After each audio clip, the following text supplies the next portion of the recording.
The gentlewoman from California is recognized. Madam Speaker, I yield myself such time as I may consume. The gentlewoman is recognized. Madam Speaker, Senate Joint Resolution 32 would repeal the CFPB's small business lending rule, which was required by Congress in Section 1071 of the Dodd-Frank Wall Street Reform and Consumer Protection Act. The CFPB's rule would simply require lenders to collect and report data on small business lending. This data would help drive competition in the market, lowering small business costs, and will help combat discrimination.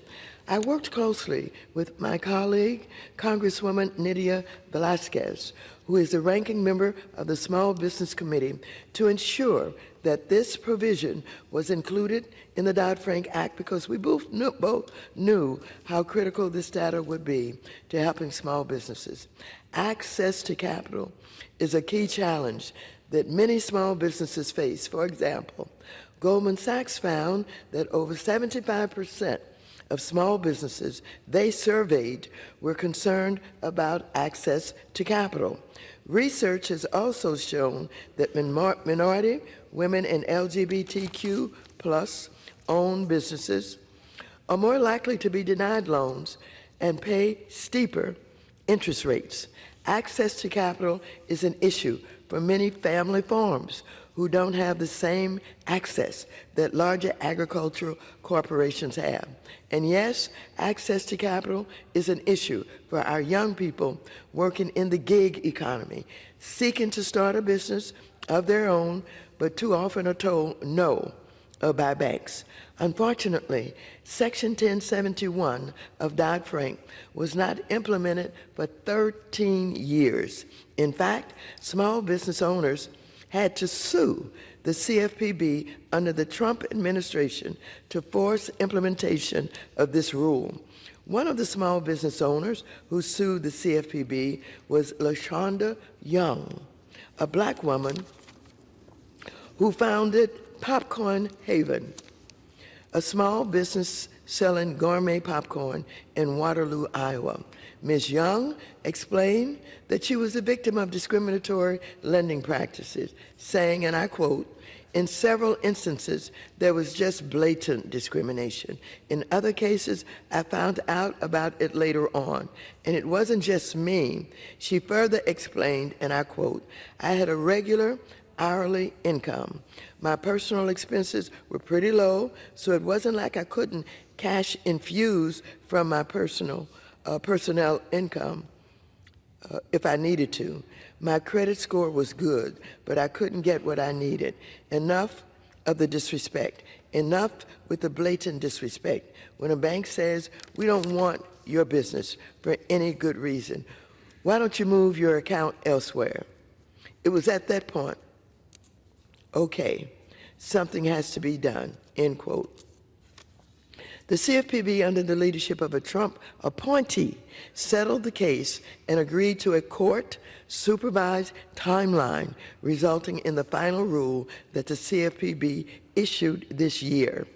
Now that the CFPB's rule has been finalized after all of these years, so many other small businesses in Iowa, North Carolina, in Texas, in California, and all across the country will be able to reap the benefits of a more transparent lending marketplace that Ms. Young should have had.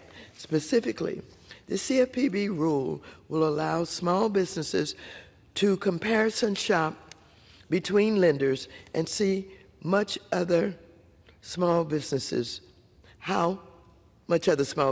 are being charged for their loans. This price transparency is essential to a competitive and fair marketplace.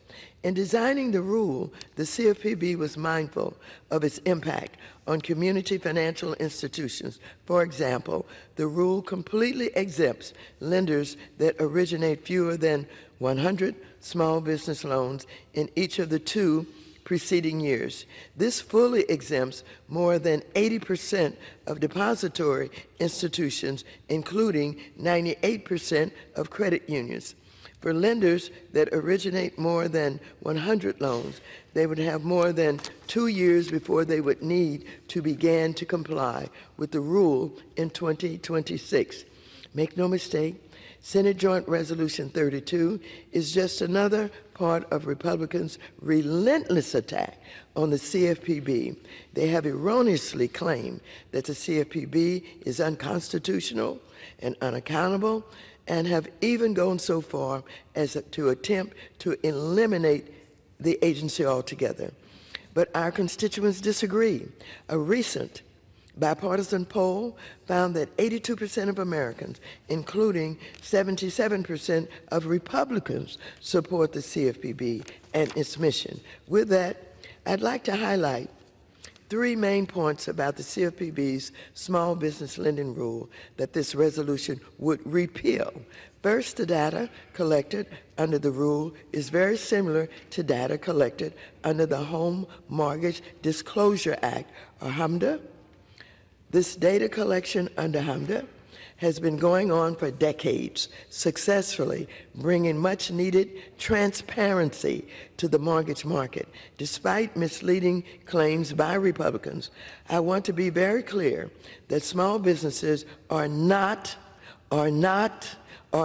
required to provide demographic information about their ownership under the rule. It is completely voluntary. I have to repeat that because too many on the opposite side of the aisle are telling people that it is a mandate. It is not. It is voluntary.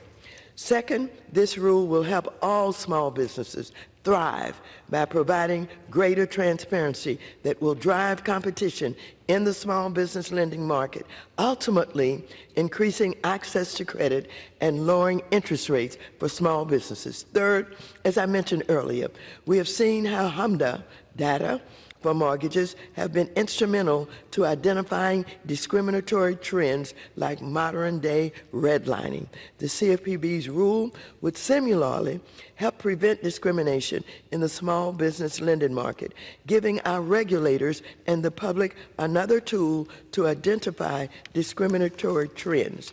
Many of us also recall the challenges that too many small businesses face during COVID-19 pandemic. Unfortunately, when Congress stepped in to provide relief through the Paycheck Protection Program, or PPP, the big banks that were tasked with implementing the program chose to prioritize their concierge clients, including some members of Congress, leaving small businesses, especially those owned by people of color, out in the cold. It is perhaps not a coincidence that the same big banks who misused PPP to the detriment of small businesses during the early stages of pandemic are now pushing for the passage of this Senate Joint Resolution 32 opposing the CFPB, which would help them continue to operate with a lack of transparency and avoid accountability. However, the big banks are alone in their support for this misguided resolution. In fact, more than 230 organizations representing small businesses, family farmers, community leaders, and others strongly oppose SJ Res 32. There's a lot of talk in Congress about how we love small businesses, how we support small businesses, but the proof of the pudding is in the eating. Therefore, I urge members on both sides of the aisle to actually do something to help small businesses. Stop talking about you support small businesses when you know they need access to capital that they don't have. And so we want to do something real for small businesses. If you do, vote down this harmful resolution.